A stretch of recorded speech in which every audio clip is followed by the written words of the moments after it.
Good evening to all our viewers out there. Welcome to the second episode of the Alberta First Pension Plan online town hall. Every second Tuesday, we present and discuss the benefits of an Alberta pension plan. My name is Kerry Lambert, and I'm from the Chris and Kerry Show, and I'll be your host for this evening's town hall. Alberta First Pension Plan is a grassroots initiative of concerned Albertans who want to educate all Albertans on the benefits of an Alberta pension plan. Our goal is to collect 270,000 names and contact information. And once that's done, we will begin to collect signatures within a 90-day window and present it to our Alberta provincial government and initiate a referendum on an Alberta pension plan. And then you, Albertans, get to choose whether or not you want an Alberta pension plan or not. We are not affiliated with any political group or lobbyist group. We rely on donations and volunteers to get our message of an Alberta pension plan out to everyone. Please consider volunteering and donating at, and I'm going to throw up the website up here, and it is at albertafirstpension.ca. That's where you can go and you can find out a lot of information. We've revised the site now. We've actually got a few more pages in there dealing with sign up, our events, our links, as well as our videos. We're doing so many videos that we need a whole page just for videos. So my first guest tonight is Nicole Kimpton, and she will be discussing the need for donations for the Alberta First Pension Plan group. This is a live town hall, so we encourage you to ask questions and make comments throughout this presentation. Just put 3 question marks before your questions, so it'll be flagged. And don't forget, please share, share, share. And with that, I'm now going to bring Nicole on. Hello, Nicole. Hi, how are you? I'm doing wonderful. That's awesome. And I'm kind of sweaty. It's a hot day today. It's beautiful. It's summer. It's finally summer in Alberta for a week. Yeah. Well, it's Stampede, right? The only thing that it's got to be hot days is the thunderstorms. I know thunderstorms at 4:00. That has not happened. So, for our viewers who may or may not know who you are, do you want to maybe just briefly tell us who you are and how you got involved with the Alberta First Pension? Mm-hmm. Yeah, absolutely. So I started with the Alberta First Pension. My name is Nicole Kimpton. I was a stay-at-home mom for a number of years, worked as a nurse before that, and then decided that I needed to stay home with my babies. Mm-hmm. And then this opportunity kind of came up because we had started hearing about the possibility of an Alberta First Pension Plan, but nobody really discussed what it meant or what we could do with it or anything like that. Yep, that's true. We just started a group, Mitch, Sylvester, and I, and we kind of went on, Vicky and yourself, and we decided that we needed to get together and actually give people information about a pension and what that could mean for us to bring it back home to Alberta. Excellent. That's great. And so what's your role with the Alberta First Pension? I am the executive director on the board and one of the main kind of in behind the scenes. And also when we go on the road, I'm up there doing a lot of the talking with Tanner and Mitch. And good. Yeah. Well, that's great. And so now we brought you on today because I guess there's a bit of an urgency and a bit of an urgency in terms of making this whole production, this whole referendum go forward. And in order to do that, we basically need donations. Absolutely. So we've been trying to get creative and think of different ways that we can do funding and fundraising or having people donate. And so we came up with the idea that we should do a challenge. Okay. And so our first challenge, we're going to have sort of weekly challenges or bi-weekly challenges kind of to go alongside with the town halls. Mm-hmm. And our first challenge is just to donate $5.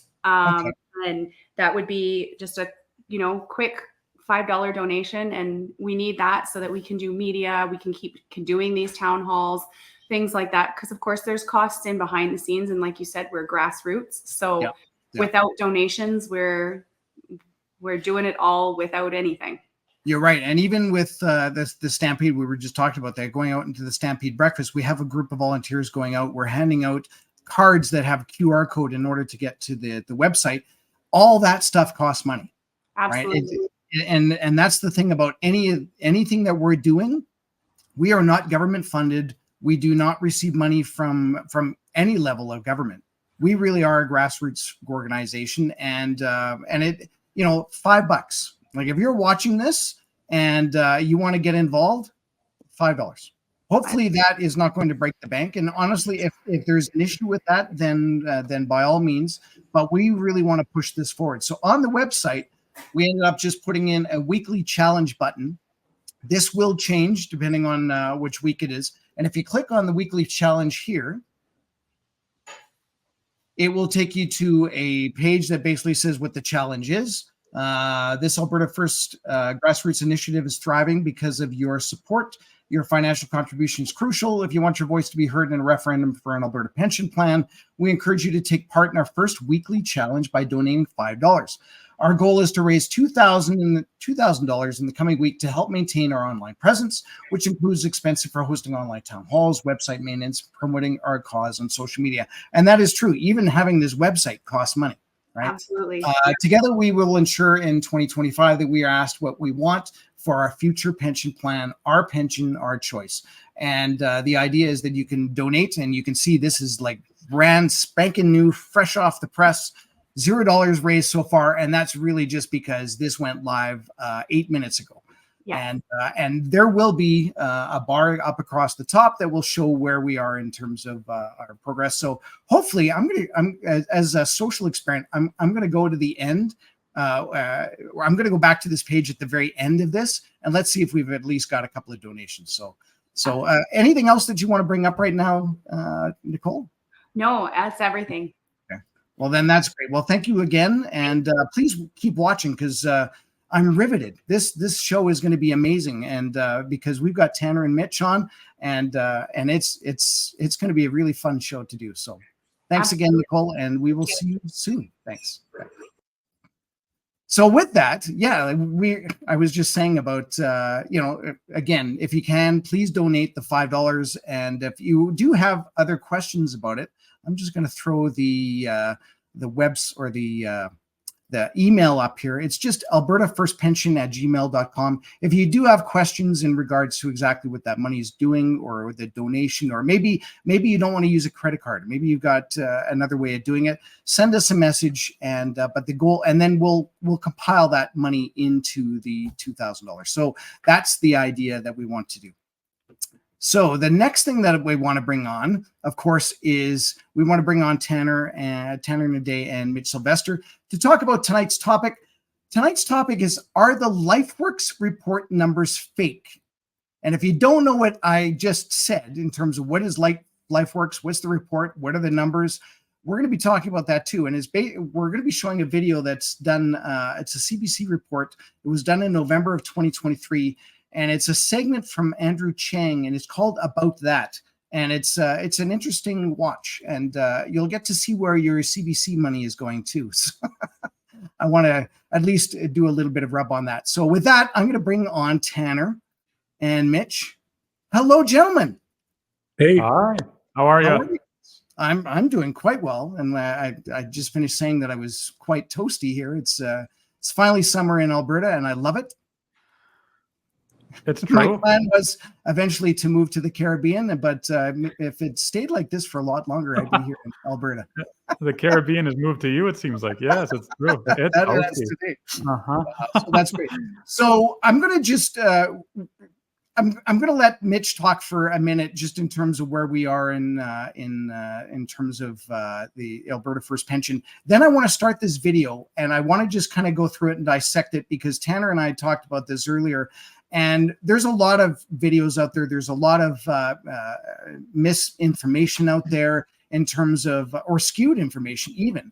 They do take some numbers, but they don't actually digest them and spit them back out the way that they should be. And we want to be able to go in through that. And of course, educate our viewers in terms of what needs, whether or not they are on side in order for us to continue with an Alberta pension plan. I know what my point of view is, and I know what you guys are, but in the end, it's going to end up being what Albertans and our viewers are interested in. We did have a question. Before I jump into that, though, I wanted to make this a little bit live here. Somebody said, Darlene asked, I hope registering for the town hall doesn't mean I'm putting my name forward. No, it doesn't. All it is you're just watching this. You can decide whether or not you want to put your name forward in terms of a sign up. But here's the thing, the important thing, and Mitch will agree with me on this one. this is not about saying yes immediately. What we want to do is we want to get a list of names and contact information so that we have a group of people that are able to put this towards a referendum. You may be against it or you may be for it. Ideally, we want you to be for it, but we want your voice heard, and we need 270,000 voices in order to get that going, right? So with that, I hope that makes sense to you, Darlene. So Mitch, did you want to maybe talk a little bit about where we are or what we're doing in terms of the Alberta First Pension? Yeah, certainly. You know what? Where we are is actually we've done a lot of town halls probably between 60 and 75 of them. I don't know how many we've done. I've done 50 plus myself. So what we're seeing a very clear path. People absolutely, once they understand what's going on, think this is a very good deal. There's no question in my mind or our minds that this is a very good deal for Alberta. Our biggest problem is getting this in front of enough people. Once we get it in front of people, they all understand that this is good for Alberta and it's good for Albertans. We had an interesting event happen to us at the breakfast. Kerry and I were actually standing in line, and there was one lone protester there, and he had a sign saying, "Keep your hands off our pension." And we found that was pretty interesting, but the security guards kind of got him and they stood him right beside us. And my question to him was, do you think that the pension is better off with those people that are actually in Ottawa, those criminals over there, which are actually stealing our money right in front of us, and ethics violation after ethics violation after ethics violation? We're not making that up. So half of the problem is, wouldn't we be better off to keep our money here, or we could keep a better eye on it? And we absolutely could. So where are we with the Alberta First Pension? We have a lot of signatures already. A lot of people. We're seeing much interest from CA boards, from government people. We see the opportunity for Albertans to earn much more pension money and for it to be a benefit to the government of Alberta. An asset of the size that we're talking about, the $335 billion asset, makes Alberta a richer place, makes Alberta a much better, if you have funding, you have options. And the other thing it does is it takes that money away from people that are consciously and continually attacking our province. And I think that that's important. I think decentralizing government right now, with what we're seeing, should be a goal for all of us. So actually, I think that's pretty much where we're at. We're continuing to do what we do. We spent 3 days at the Stampede. We booked a bunch more meetings. So you know what? Away we go. We're just going to continue to do it until we succeed, and we will. We will definitely succeed. That's great.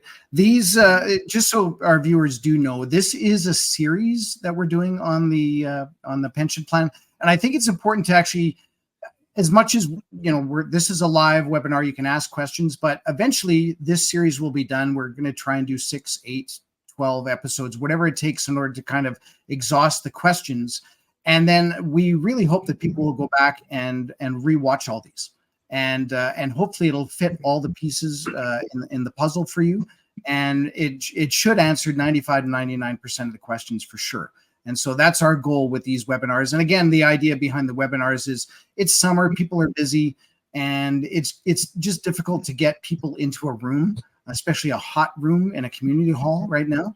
And so if we're able to do this and watch whenever you can, then that is the goal of these. So with that, I think, are you okay with me just starting this video, Tanner? Giver, absolutely. So we want to keep these videos or our town halls to about an hour, maybe an hour and 15 minutes. We're already 15 minutes in, and we really haven't had a big conversation yet. So what I want to do is I want to show this video again. It's from a CBC report done in November 2023, and it's a segment called About That with Andrew Chang. That segment is about 12 minutes long. There's a lot of funny little redundancies in which we'll probably talk a little bit more about it as the video goes on. But let's just jump into this and we'll just listen, and then we'll stop it. Whenever Mitch or Tanner wants to stop something, or I'll stop it, and we'll just make some comments on it. So let's get this rolling. Who would have thought math could be so controversial or delicious? If this pizza is the totality of Canada's pension plan assets, and Alberta comes along and says, we want out, we're taking what's ours and leaving, the amount of pizza that would be left for the whole rest of Canada would be about this much. And I say about because it's actually a little less. The Alberta government would take about half the pizza and a little bit of that slice, about 53% of the CPP's assets. And I can tell you right now, they're not 53% of the population. So how did they arrive at this number? And in the second half of this explainer, does that number make sense? We've got a formula. I'm just going to stop that for a second. So we wasted a minute describing what 53% is for the population out there that don't know basic math. So I'm not really happy with the way the video started, but I wanted to show you that that's basically what the funding is the government is spending your money on. And chances are, in Andrew's defense, he was probably given a 12-minute segment and he probably needed some filler. So that's probably what he ended up doing. So I'm gonna continue on with this because this part is actually pretty good, because this is the statement from Danielle Smith For how we would be able to do the transfer of assets. So this is just a very factual report. Before I explain how they plucked 53% or $334 billion seemingly out of thin air, let me address one very simple point, that yes, they are allowed to pack up their bags and take what's theirs in order to start their own fund. So basically, the CPP Act was formed in 1965, and it articulated that the provinces, when they came together to form the CPP, they did have the options to leave it. That is Bonnie Jean McDonald, by the way. She's an actuary who has spent her entire career studying aging, finances, and pensions. and another 15 seconds explaining what an actuary is. So I'm sorry if I'm coming off a little harsh on this, but I really just wanted to get to the meat and the potatoes of this interview. And she will be back. So yeah, this is all laid out in the Canada Pension Plan Act, which, yes, I have spent hours of my life staring at so that I can take you exactly to the spot that matters. Section 113, which details exactly how a province determines what's theirs when leaving the CPP to start their own pension fund, which, by the way, has never been done before. Quebec has its own pension plan, yes, but that's because it never joined the CPP in the first place. The idea of Alberta leaving, totally uncharted territory. So we can stop there, Kerry, for a minute. Yeah, let's have a comment. I was going to say it's so typical for all of these commentators and all of these pseudo bureaucrats to try and insinuate in our minds that something shouldn't be attempted because it's never been attempted before. That just irritates me. Like that just drives me up a wall. It's like these commentators go, well, we've lived in this status quo, in this case, since the 60s. So why leave it? It's like, why advance anywhere, I guess? You know what's funny is that these same again, pseudo bureaucrats who talk about keeping things exactly the way that they are at the same time also progressives. Like they want to completely radically transform Canada into something that it's not supposed to be. Same with Alberta. Well, at the same moment, they go, oh, but by the way, don't change anything about, in this case, the CPP or other matters of economics. It's the weirdest paradox, unless, of course, your objective is not to see, in this case, Alberta flourish, which it's not. So everything he said so far is correct, right? Like we do have the legal right to leave the CPP. It's never happened before in a province, true. But the insinuation that therefore it's something stupid is nonsense. There's no argument at all. Yeah. Okay, well, let's continue then if there's no other comments. Alberta commissioned a company called Lifeworks to chart those waters. First of all, by reading the CPP Act. And their interpretation, yes, Alberta gets money, and oh boy, does it ever get a lot of money.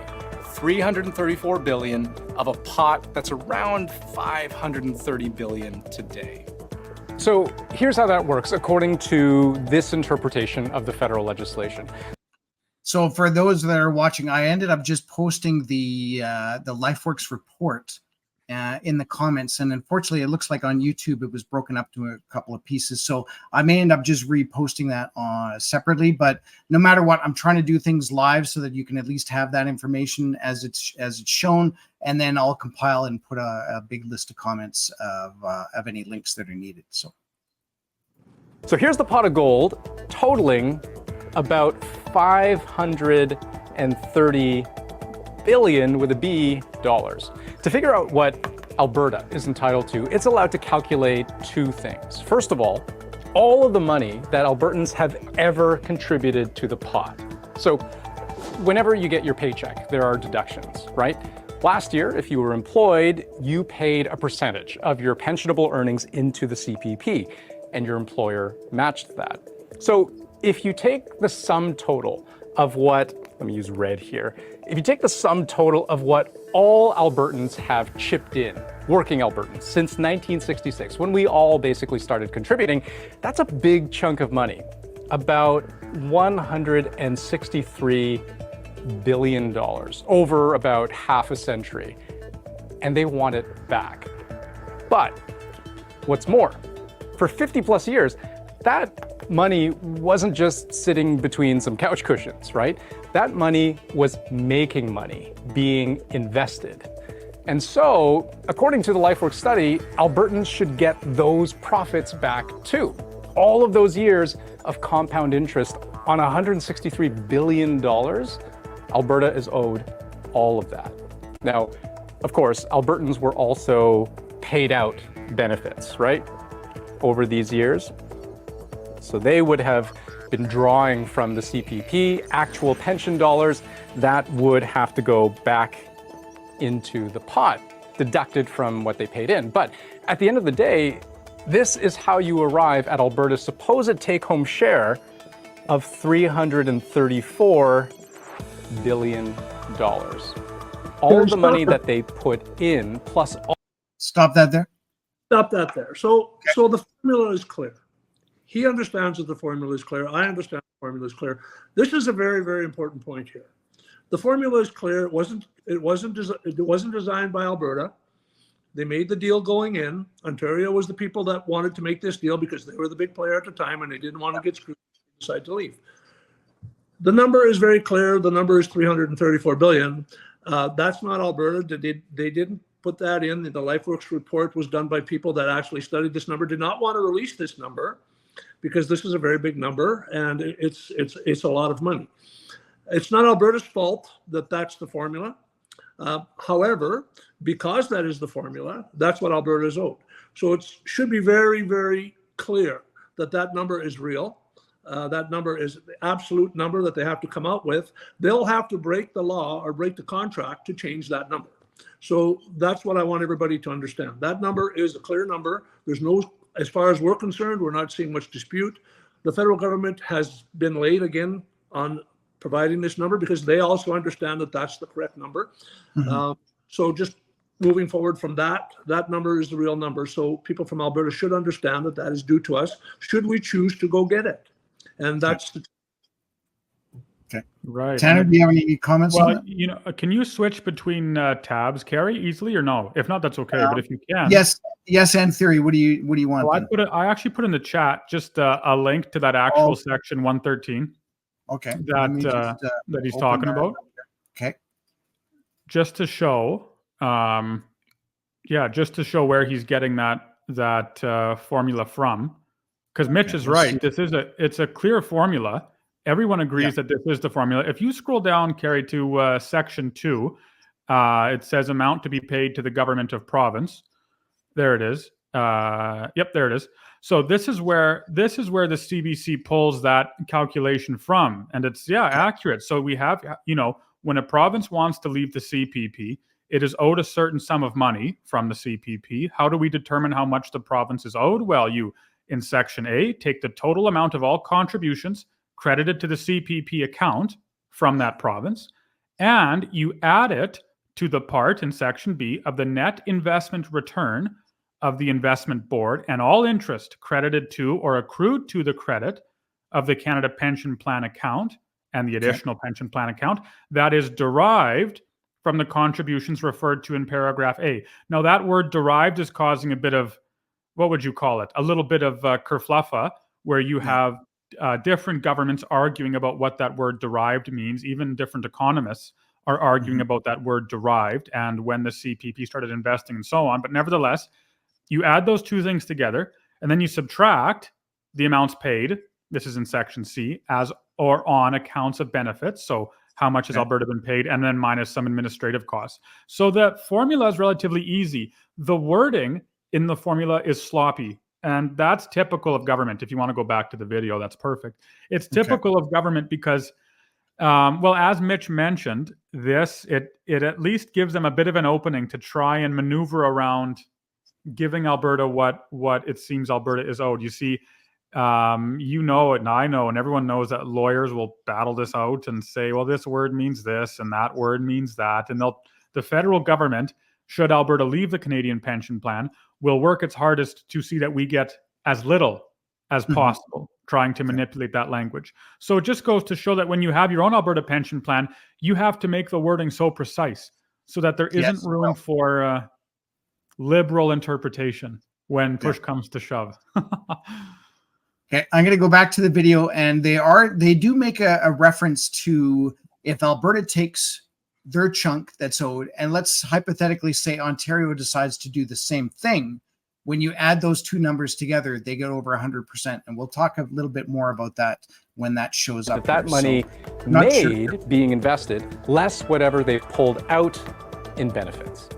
So the way that the CPP Act interprets the asset transfer is that they basically take the contributions that people have made, they add on the investment return, and then they also take off any money that's gone out.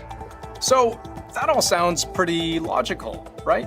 Alberta gets out what it put in, and because Albertans on average earn more, they have a pretty young population, lots of contributing workers, not as many collecting seniors, it makes sense that they get a larger share.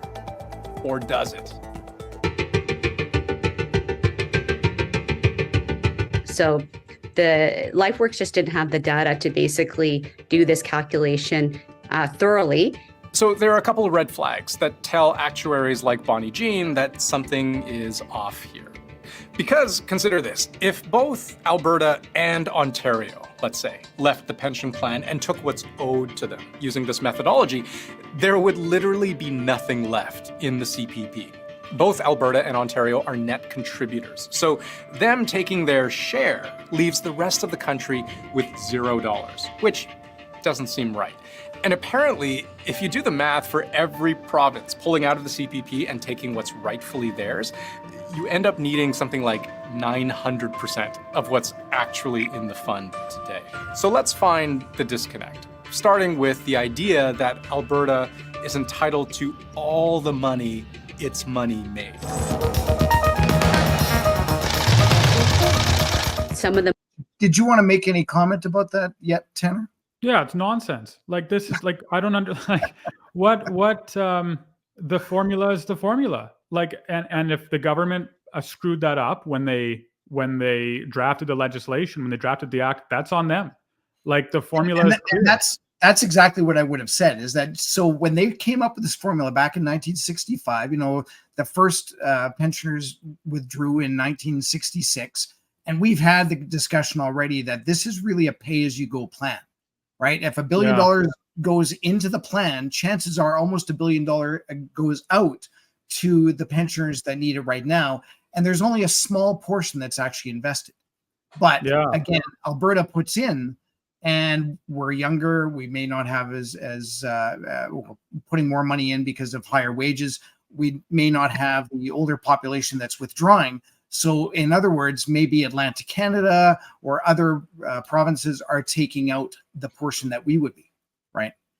Yes. They're also missing one thing there. Yes. As far as I'm concerned, the most important part of that formula is the fact that we work more hours. Mm-hmm. Not only are we richer and younger, but we work more hours. So therefore, we have a larger chunk of the pie. The idea is, so if Albertans are working more hours, then other people in Canada are not working as many hours. Therefore, we would contribute more money. The fact that we contribute more money is because we work more hours, because we're not holidaying and we're not sitting around not working. So factor that in and see if that's fair. In Alberta, we don't go on seasonal EI.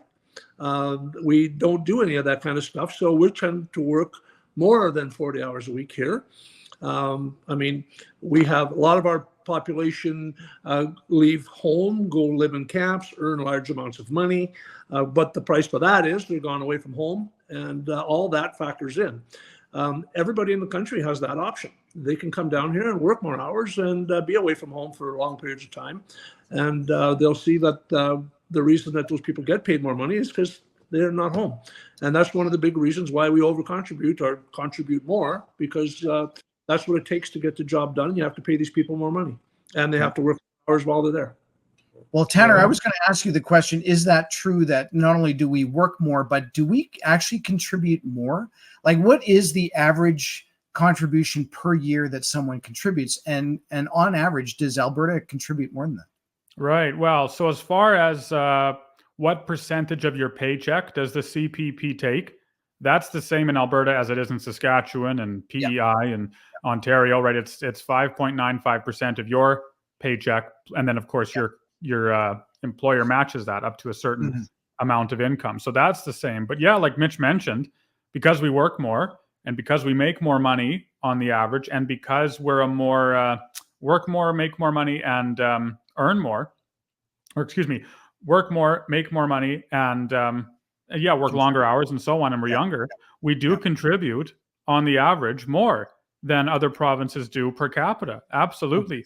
You can't quite call it an overpayment, because it's not like we're being hammered with 20% taxes compared to Ontario, who's getting 5.95% taxes on their income check. It's just that because of our demographics, we're contributing more. And so we send about some, I don't know, 9-ish billion. It changes a little bit year to year, but 9 billion to the CPP every year. That's what we send. That's what Alberta workers contribute. And an Alberta worker is just someone whose place of employment is established in Alberta. So you can be from New Brunswick, and yet you're working here in Fort McMurray, right up in the Sands. You'd be counted as an Alberta worker because your employer is established in Alberta, even though you individually live in New Brunswick or Newfoundland or wherever it might be. You are counted as an Alberta worker in that instance. So anyway, and nevertheless, that I'm confused that he would put that on the video would put air quotes around the term what Alberta's owed, as if we're not owed something. Like, no one's disagreeing that we're owed money. We're absolutely owed money. I have noticed, I think everyone's noticed a shift in the rhetoric though lately, from pension plan, the CPP is a pension plan, to the CPP is a social insurance plan. I've heard that more and more, and that seems to be more and more common. And the reason for that's pretty clear, right? Which is, when you pay into insurance, you don't expect to get any of that insurance back if you don't use it. You know, it's not like I can go to my car insurance and say, well, I didn't use my insurance this year, so I want my X number of $1,000 back, kind of thing. So by changing the rhetoric around the CPP from a pension plan to a social insurance plan, I have no doubt they're trying to make it seem like Alberta's owed nothing, but we're certainly owed money. Absolutely. Yeah. Okay. Well, let's continue on with the video then. Money was actually not even invested. It was, some of that money actually went to pay pensions in other provinces. So the problem with just assuming that everything Albertans have ever contributed has just been earning investment returns for the last 50 plus years is that it's just not true. Because sometimes money goes into the fund and then immediately comes right back out to pay someone's pension, earning zero return. Just like we were talking about the pay as you go, or pay in, pay out. Yeah. So, and sometimes is the wrong word. It's not that it sometimes goes out. It almost always goes out. Like the pension is, as you mentioned, a pay as you go system, right? Most of the money, if like almost all of the money that gets shoveled into the pension gets shoveled out as fast as it can. Yeah. Yeah. What does it work? The problem with that statement that he makes is that in the original formula, the formula is the money that you pay in minus the money you take out. It's got nothing to do with what the rest of Canada does. Oh, yeah, that's true too. Yeah, you're right. That's what it says. And that's absolutely where the problem is here. The problem is that it's basically set up province by province. So if PEI contributes $6 billion a year and takes 7 out, then in actual fact, they would probably not get anything back, of course, but Alberta contributes $3 billion extra every year. So that says in the formula that you read, that the way I understood that, is that the interest that we earn on that $3 billion belongs to Alberta, and that's how you get to $335 billion over the years. It's got nothing to do with what happens anywhere else. It's what happens in each individual province. Yeah, I think that's important to know. Like I said, is that correct? Am I mistaken there? No, the formula doesn't mention. The formula doesn't mention what does the financial position of other provinces look like. But this is the reason the CBC video can talk like this is, again, because of that stubborn little word derive, and they're trying to manipulate that word to better advance the eastern position versus Alberta's. Yeah, but you begin to run into logical absurdity when you try and manipulate numbers that much. Well, and if this was a legit, well, it is legit, but if it was a business dealing with another business, and that was what was written in the contract, if you walk away from that contract, you'll get sued. There's an issue that's going to happen. And essentially that contract was written up 1965, probably not really thinking too much ahead of what was happening in 10 or 20 years, but that's neither here nor there. That's what it was written as. In our talks, I use the expression, it's like a prenuptial agreement. Yeah, it's very clear.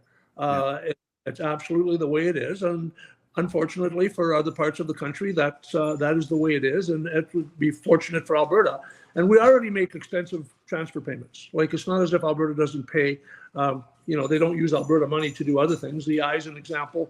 We pay way more EI than we collect, and that seems to stay in general revenue. So, and we contribute another $16 billion a year from the tax base towards the rest of the country. Alberta does its share in supporting the rest of Canada already. Yeah. This is a small part of that. So there are some good comments that Andrew makes in this, and I want to get to those too, because they are worth a good discussion too. So let's try and continue on this. Alberta may put in $1, and if you said, okay, that dollar got investment returns over 50 years, but when in fact that dollar, half of it was used to pay for a pension over in Nova Scotia, that's why the investment return formula doesn't really work here.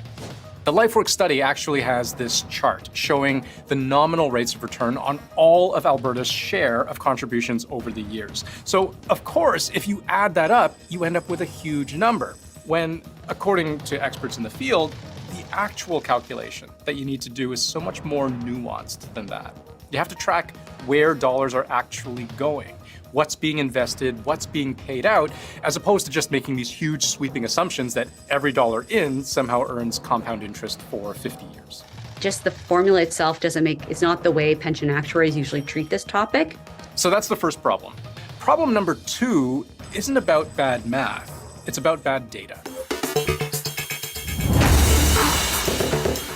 The second problem stems from an admission Lifeworks actually includes in its own study. They say the benefits being drawn out of the CPP to pay Albertans, that probably only counts people who actually retire in Alberta, which means it's not counting all of those people who move to Alberta for work and become pensioners elsewhere. If I was coming from Halifax and working in Fort Murray, it would look like in the data that they had that I was contributing in Alberta, when in fact I'm really a Nova Scotia resident. And this happens a lot, as evidenced by Alberta's demographics. Lots of people come to the province to work. Think of every boom-bust cycle the province has ever lived through, but then they retire next door in BC, or they go back home out east. All of those out-of-province pensioners spent their most productive years contributing to the CPP under Team Alberta. So, of course, Alberta's numbers look good. Then, when it comes time to pull that money back, I'm not sure if we want to address some of the issues with that, because it looks like what they're trying to do is basically say that if you're, no matter where you are in Canada, the money is basically being done as a CPP. We're not really counting it as money in Alberta. And when you do retire and you leave Alberta, you would basically be still collecting CPP. Now, the conversations that I've had with many people are, let's just assume every province has their own pension plan, because that might be the easiest way to think about this, right? I moved from Manitoba, I moved to Alberta, but while I was in Manitoba, I'm contributing to a Manitoba pension plan. Then I moved to Alberta, now I'm contributing to an Alberta pension plan. Then I moved to Ontario and I retire in Ontario. And now I'm collecting. Where am I collecting from? From Manitoba and from Alberta. So essentially, I would be receiving 2 checks. There is a lot of administration costs to deal with that. But essentially, I would still be getting 2 checks. Just like if it was a CPP, or if I was working in Montreal for a number of years, then moved to Alberta, I would have a CPP, a QPP, and probably an APP. Is that a fair assumption? Yeah, it is. Like I'm so confused by this video in these last few minutes, because what I've heard from both of these individuals is that really the law doesn't apply. Like what I'm hearing is that the CPP formula doesn't apply in this situation. The data is bad, the mathematics are bad, and so it's basically useless. So what's the point of having the law? Like if we have all of these rules for how a province is supposed to leave the Canadian pension plan, but then when it comes time for a province to do so, we say, well, actually your mathematics are wrong. The formula doesn't really work in this situation. And all your numbers that you've provided, even though it's done by an independent financial company and so on, yeah. All of those numbers actually don't work because of migration issues and immigration issues and portability and so on all across the country. It's like, well, what's the formula then? Like we've been given the right and the legal right to leave the pension if we want.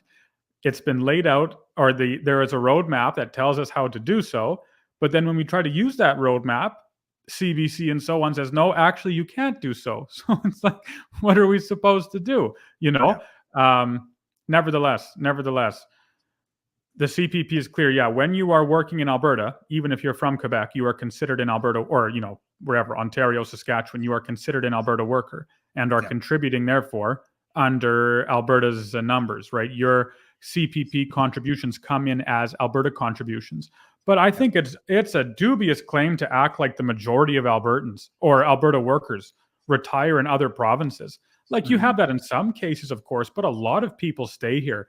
And a lot of workers are just Albertans who stay in Alberta. So while it has an effect, it certainly doesn't have an effect to the magnitude that's being told to us here.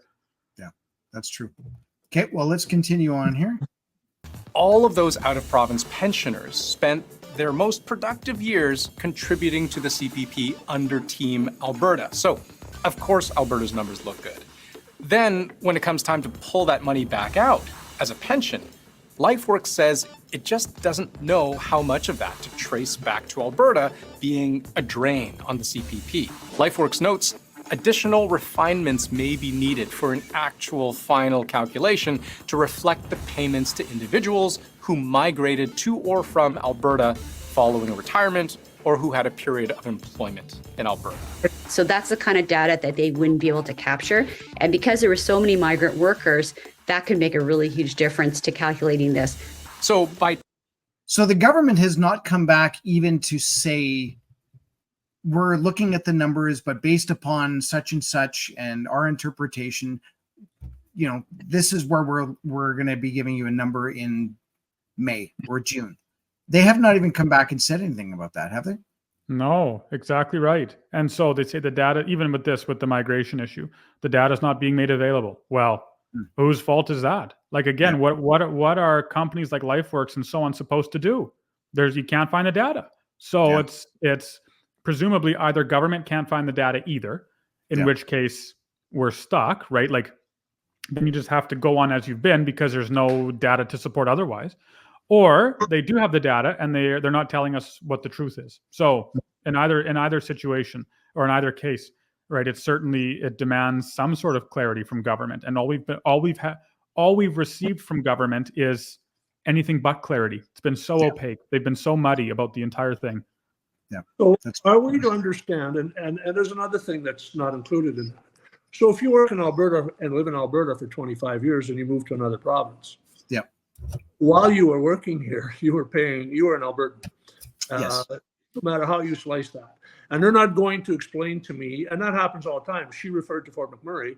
I mean, there's lots of people, half of Newfoundland has moved to Fort McMurray, but a large portion of those people are still there. They're still there now. We see that here. We see that right here in town in Bonneville. We see lots of people from outside of Canada that migrated here and have earned really good livings and actually stay here. I would suggest that a very, very small portion of those people ever leave because they're customers of mine. I talk to them every day. As a matter of fact, I talked to several today. And I cannot understand really the government of Alberta or Canada absolutely knows where those paychecks were coming from. And likewise, for all of that kind of stuff, they have that data. There's no question. Yeah.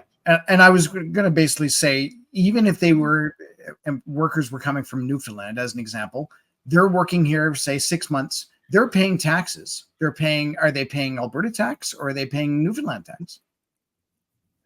And the other part of that is a lot of people moved from Newfoundland. They were earning $25,000 to $30,000 a year, and they got here and they're earning. Yeah. I was actually expecting an answer from you when I was asking the question. So if you live in Newfoundland, but you end up working in Alberta, who takes the money from your taxes? Is it Alberta? It's the company that you're working in or working for in Alberta, is it not? Tanner. Like pertaining to CPP? For just paying tax, just paying your provincial tax. Well, you file, no matter, even if I work, say, in BC, I still file my income tax with based on BC in the province or territory in which I live. Okay. So in that case, I'd still file it with Alberta. But CPP in that case changes, right? Because again, the CPP rate is the same across the country. So I'm making Alberta dollars. Let's say I'm making $100,000 a year in Alberta, but I live in Newfoundland. Even if I'm working in Alberta making $100,000, I'm going to pay, well, it's actually 5.95% of 66,000 or whatever the number is, right? Yeah. So in that case, I'm paying the same amount of money across the country, but in the CPP's eyes, it's listed as coming from an Alberta worker, an Albertan, even though I'm from Newfoundland. I'll pay my, income taxes filed with Newfoundland because that's where I reside. Right. As of year end, as of December 31st, I reside in Newfoundland. I come to work in Alberta for a couple of months, but nevertheless, my tax is still there. So that's how that works. Yeah. Okay. That's good to know. Yeah. Okay. Let's continue on. Alberta's contributions, but grossly understating its liabilities. Critics wonder, how can any of this be fair? Which brings us to the third and final problem. Now, this final point, I think, is so important, I don't want to muck it up. I just kind of want to let Bonnie Jean explain the whole thing, because she does it better than I could. So the third issue is really around the fairness of this. So again, when you go and buy car insurance, you don't know if you're going to be a winner or a loser because you don't know if you're actually going to get into a car accident. So the same thing happens with pension plans. When the provinces went into the pension plan, it was hard to really know who's going to get the most out of this plan and who's going to get the least. So kind of at this point in time in saying, oh, I wish I didn't buy that lottery ticket because I didn't win, it's a little bit late in the game to go back and try to get your the money you paid for the ticket back. I hope you caught all that, because it's an argument that sets all the numbers aside and focuses instead on the spirit within which all of the provinces, except Quebec, agreed to be part of the CPP to begin with. This idea that entering this arrangement was a way for every province to pool resources and hedge their bets.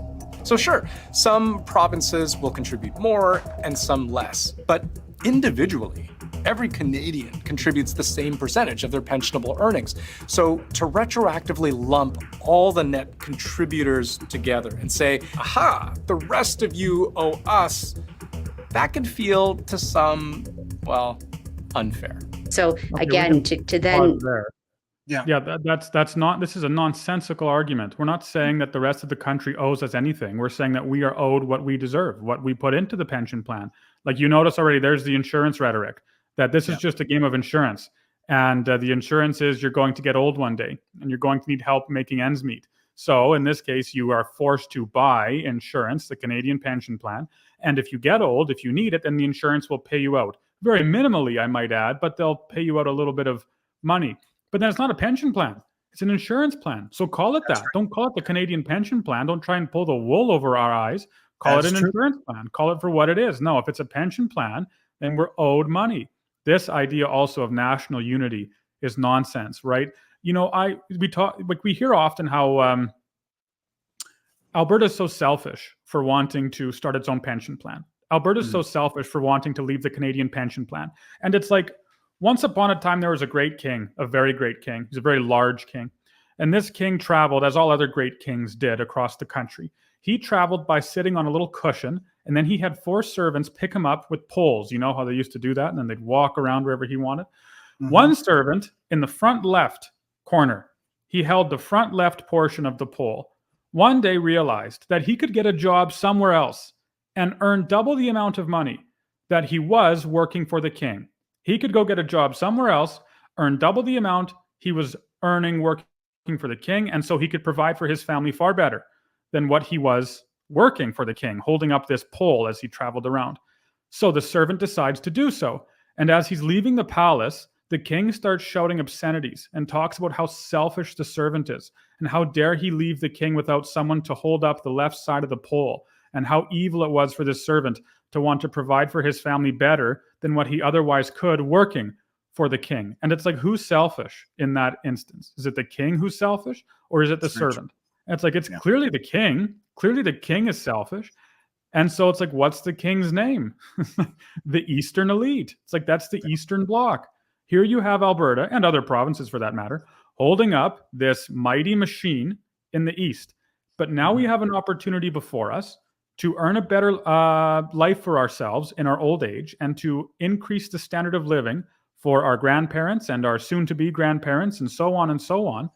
And so it's not selfish for us to want to do so. It is selfish for everyone else, like the CBC here, to tell us that's selfish of you to do. It's like, no, actually it's selfish for you to demand that we stay so that we can keep this crumbling structure kind of together.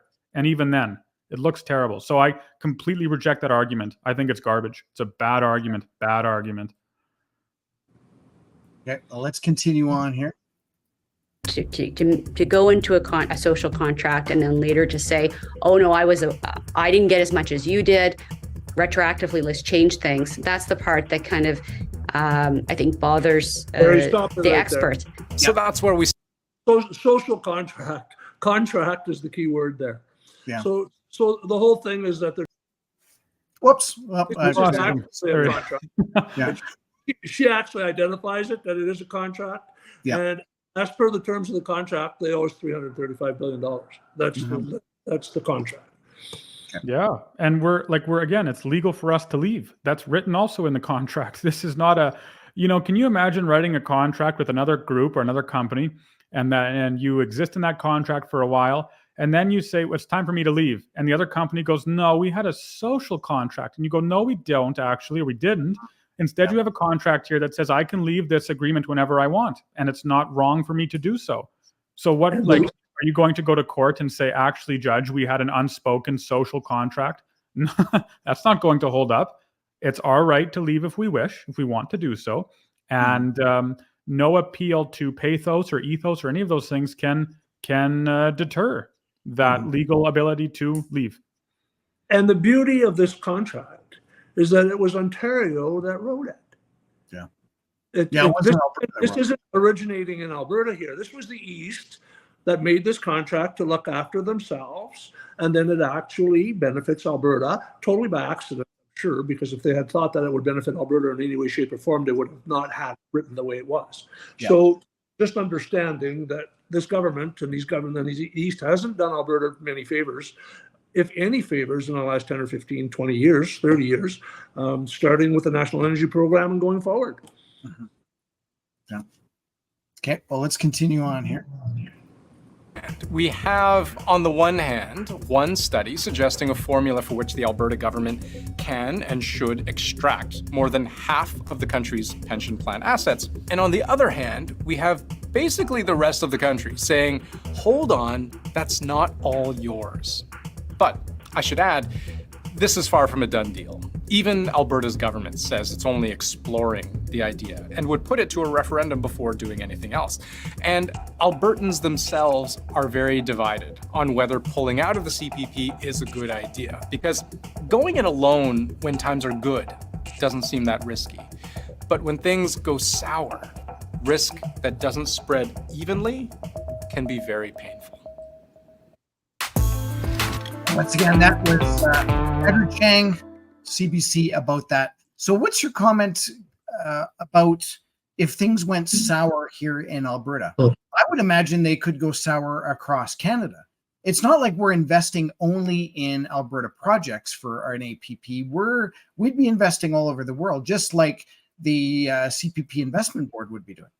That's exactly right. That's exactly right. The last portion of that video, again, was nonsense. It was there's no argument there at all.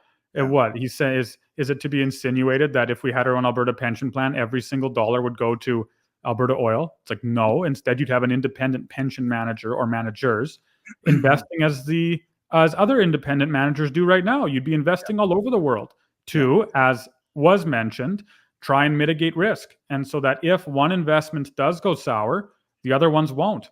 Or if one investment goes belly up, the other investments are there to smooth out the otherwise, tumble of the otherwise rough and tough waves. So of course we agree with mitigating risk and with divesting to keep things safe and secure.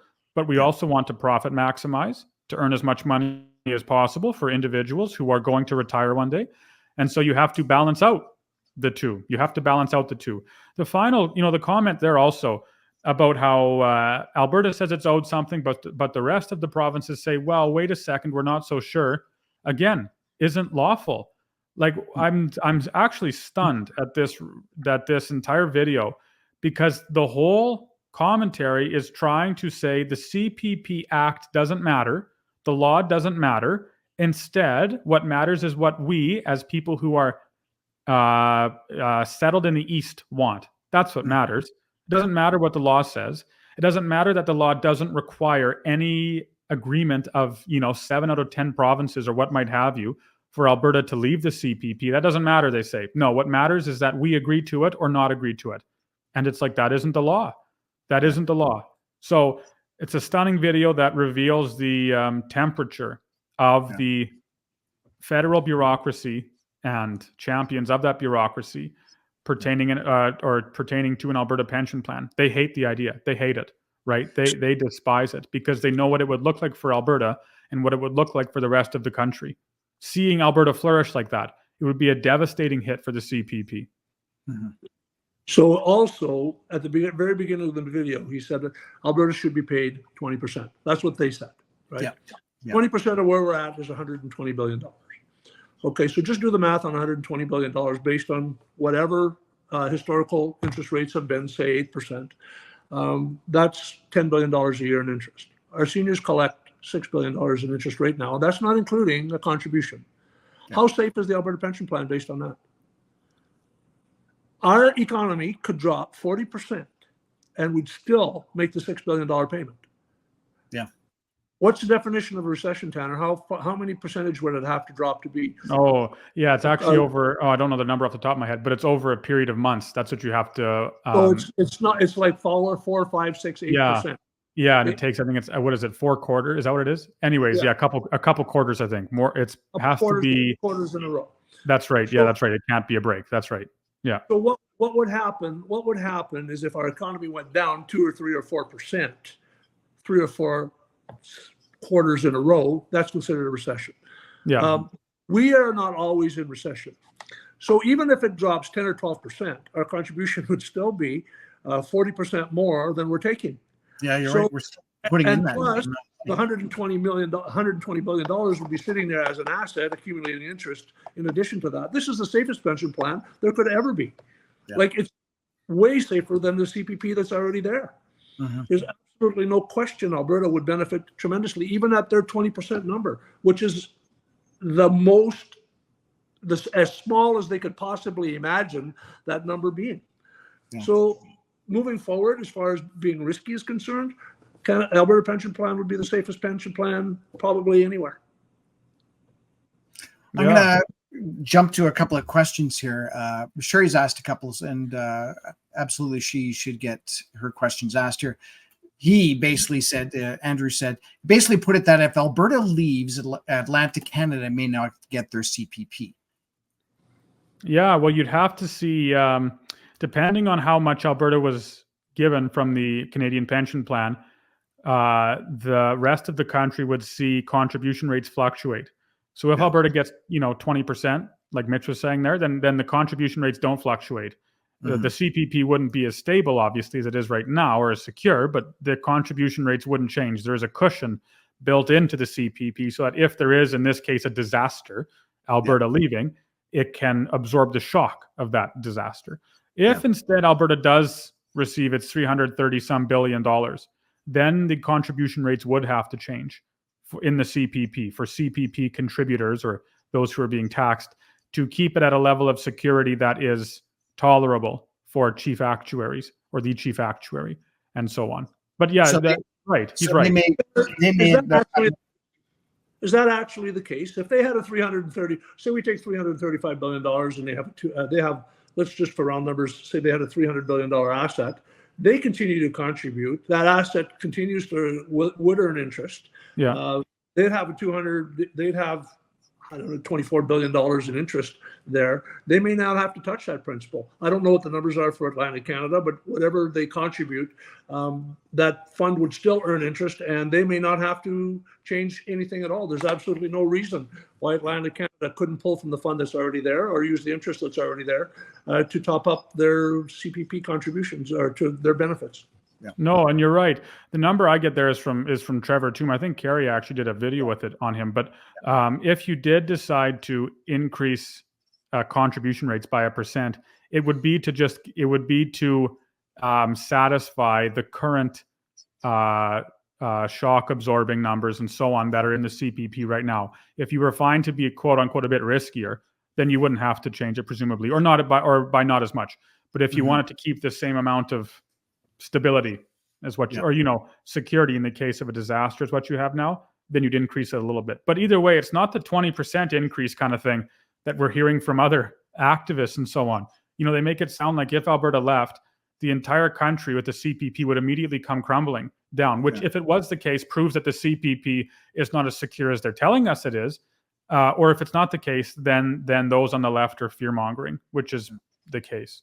Well, and the question I'm going to ask could end up being another hour-long conversation. We're not going to do that, but just in a nutshell. So we are donating CPP, but isn't there also a CPP2? And what is that CPP2 for? Yeah, you have they call it a top-up now. So it used to be that you paid Canadian Pension Plan tax on all of your income up to a level of $66,500. It's somewhere right around there, and that was it. Once you reach that level of income and then started earning $70,000 and $80,000 kind of thing, you didn't pay CPP on that amount of income after that 66 or 68.5, whatever the number was. But that's changed now, right? Now the case is you pay that 5.95% of your income up to whatever it is, $68,000, and then your employer matches that. But then instead of being done, your contributions, now you have to pay an additional 4% of your income that is earned up to, $74,000 or right around there. So the CPP is taking more now than it's ever taken before. And then once you reach that 74,000 or 72,000 number, whatever it is, then you're done. Then then you're done contributing. So yeah, the CPP is updating its strategies and how much it's taking. They call it a top up. It's not a top up. It's we're losing. We're going top down, right? Because we're paying more money. But nevertheless, yes, they are updating their contribution rates, and they can change contribution rates if they wish, if they wanted to. They have done so before, right? Obviously, the CPP didn't start out with a 5.95% contribution rate that was matched by employers. It was much lower than that. So. They can change that at their will. So just thinking back to that Atlantic Canada thing, there's 4 Atlantic provinces. They do not equal Alberta in population at all. And if they did, fine. The interest on the fund alone, never mind what their contribution is, would pay their entire pension fund based on the fact that Albertans get $6 billion a year in contributions to their seniors. So therefore, their net contributions could go towards paying what the rest of the country needs to top their pension fund up. So it's not a valid argument at all. The rest of the country should be fine based on the fact that they have a large fund there that will be earning interest. Yeah. But that depends what the government decides to do with that interest, which is a question that I would ask as well. That would be very important. If the fund would actually use all the money that's there to pay the seniors, I can't understand why they would have to change the contribution rate for, well, at least for Atlantic Canada. Okay. Eileen asks, is Justin Trudeau including the CPP in the GDP? And then the second part is also, why do we need 8 satellite offices in other countries? And that's for the CPP investment board. And I agree. I mean, it does sound rather ridiculous, but I mean, it's possible that they do legitimate business and they do need satellite. I don't know. I don't know how they operate as a business, but anyways, the point being is, do you think that the current government is including the CPP in our gross domestic product? Well, that's a good question. They certainly include it in the budget and in their debt ratios and so on, meaning they say, well, what asset has the CPP acquired? Right now it's some $630 billion. And so they count that as an asset on their books. They don't talk about the liabilities that the CPP owes Canadians. And so they skew the books. But nevertheless, they do put that on the government does put that on their asset portion of their books. Now, GDP has to do with spending. I don't particularly care for the GDP as a measure of economic growth in a country because it's concerned with spending and not production. But nevertheless, as far as I know, I think it would be separate. You would no, I think it's separate. I'll look into that. But as far as I know, it's separate because again, GDP has to do with spending. 8 satellite offices? That's a good question. If I worked for the CPP, maybe I'd know, but I don't. And so my answer is just your question. Why do we need those offices? It's a very good question. So if Canada has the CPP and it's, again, let's just use numbers, round numbers, 600,000 or $600 billion in assets, and they've got 8 satellite offices for whatever.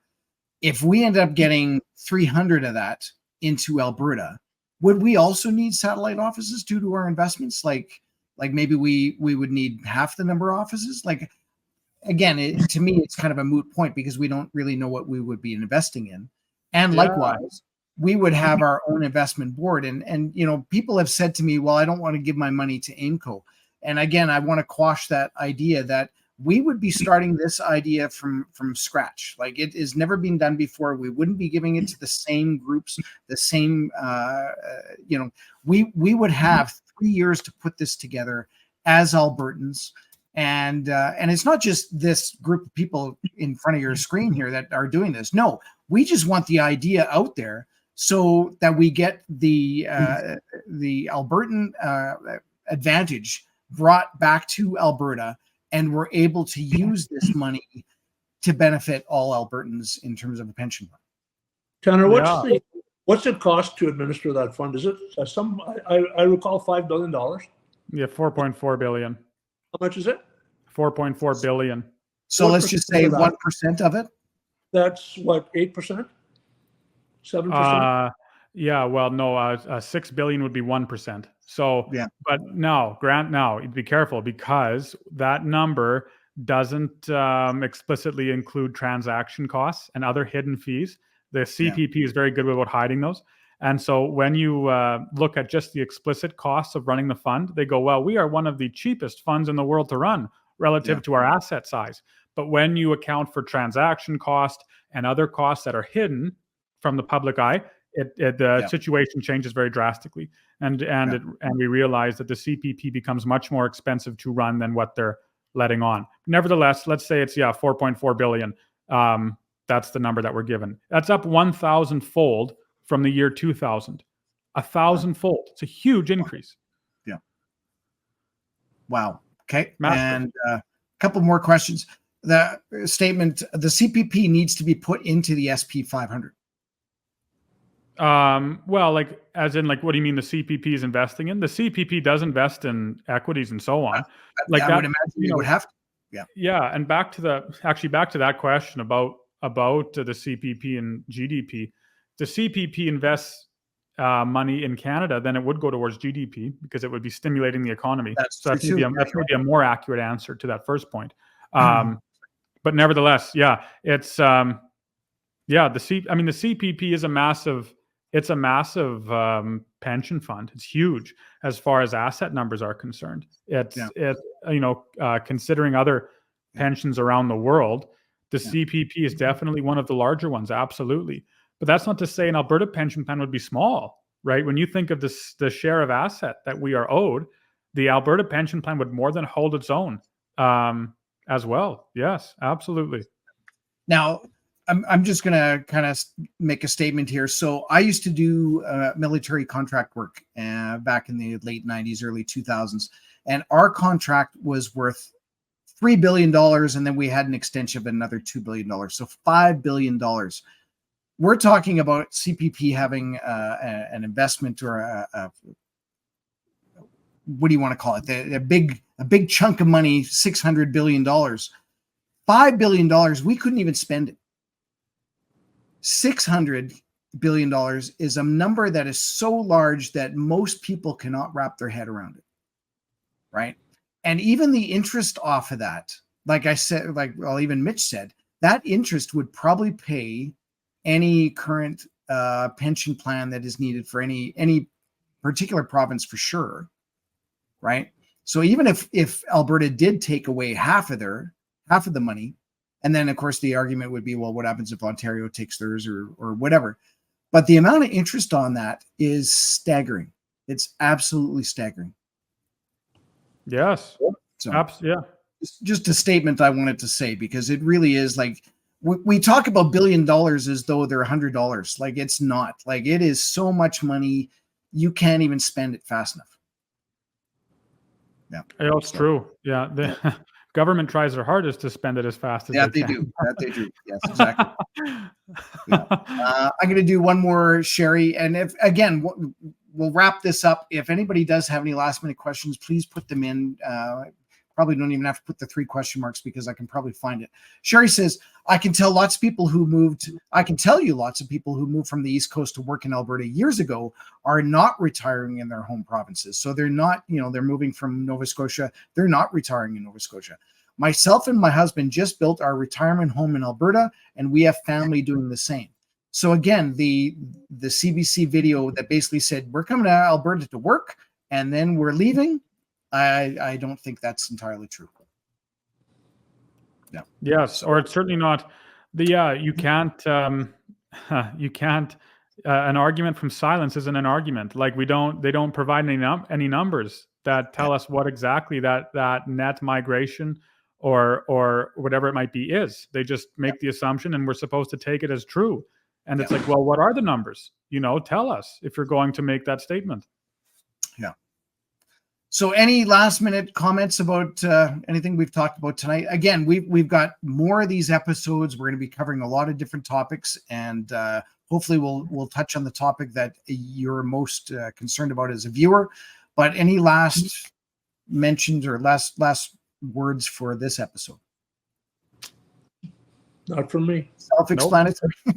Self-explanatory. I like. Well, that's excellent. Well, thanks again, Mitch and Tanner, and of course Nicole, who's still watching. I know she is. Thanks again for showing up on a Wednesday. I know or a Tuesday. It's summer. The nice thing about doing these webinars is people can go back and look at them. And if they do have questions, by all means, even ask the questions when we're not even live. Just ask them.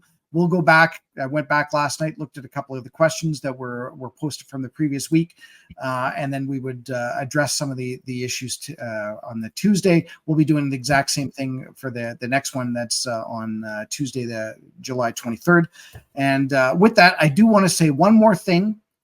Again, the people that may not have shown up right at the beginning of the video to see what was going on, we are asking you to do a task. We are asking a weekly challenge. And if you go onto our website, which is albertafirstpension.ca, I need to get it up here. There you go. go onto our website, go up under the weekly challenge, and you will be challenged by donating $5 for basically what we do. So in educating you, we're doing a website, any print cards, any media, that is what your money is going towards. And if you want to make this happen, then we need donations, because this whole thing requires money in order to do it. So think of this as your little $5 insurance to, we were talking about that earlier. It's your $5 insurance to make sure that this happens. And that's exactly what we want. And there is a little ticker in here. Let's see what we can do. Well, we got $5 raised. Well, thank you so much for the person that did do the $5. We'll be looking at this again on the 23rd, and hopefully we are at the $2,000 point there, which is absolutely our goal. I see a couple of last comments here. Just see what you guys. Thank you for watching. And even Dave says all provinces should have their own pension plan. So very good conversation. I hope you guys enjoyed the video and learned a little bit today. And with that, I'm going to say good night and go enjoy the summer, because it's Alberta. Just, you never know what's going to happen. The weather changes in 5 minutes. All right, gentlemen, you have a great night, and everybody that's viewing, and we will see you in a couple of weeks. All right. Good night. See you. Good night.